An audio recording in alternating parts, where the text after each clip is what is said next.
Hi pals, coming up on this week's episode of Go With The Heat, a team of vigilantes tries to recruit the duo to their side in the episode Over the Line. On This Week in Vice, we're taking a look back to when this episode of Miami Vice aired, from March 19th to April 29th, 1989, when Miami Vice was king.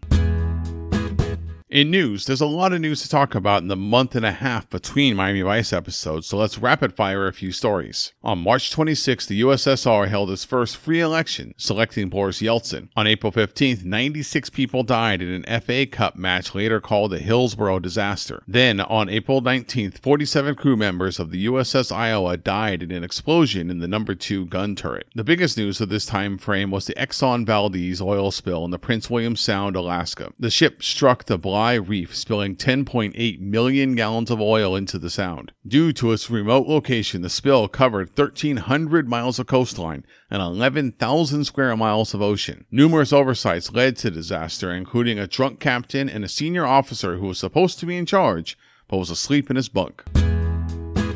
In music, in this time period, there are technically 5 songs that would reach number 1 on the Hot 100. One of them I'm going to skip until next time. First up is The Living Years by Mike and the Mechanics. This is one of many number 1 hits from the band, who makes constant appearances in Miami Vice. Up next is The Look by Roxette, and rounding out our rapid-fire look back is She Drives Me Crazy by Fine Young Cannibals. The last song, and the one I'll spend a little bit more time talking about, is Eternal Flame by the Bangles. From the album Everything, the love song would be a worldwide phenomenon. The Bangles were perfect for the MTV generation, and this music video played around the clock throughout 1989.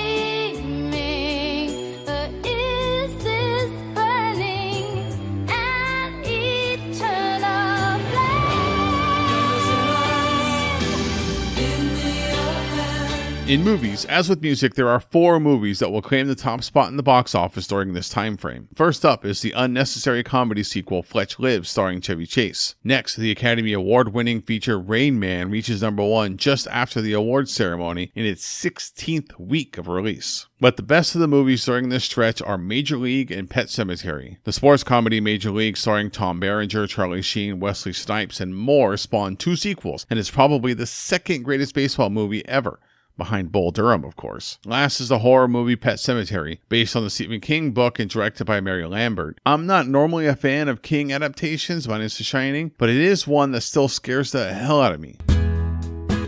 And that's everything you need to know that was happening when Miami Vice was king. Be sure to join us on Go With The Heat at gowiththeheat.com. I'd love to hear from you. Email the show, gowiththeheat@gmail.com, or follow us on Twitter at gowiththeheat. There are only 6 episodes of Go With The Heat left before we reach the end of Miami Vice, and we have a very special sticker pack just for the end of the show. Check out our Patreon to find out more at patreon.com/gowiththeheat. That's all for this week.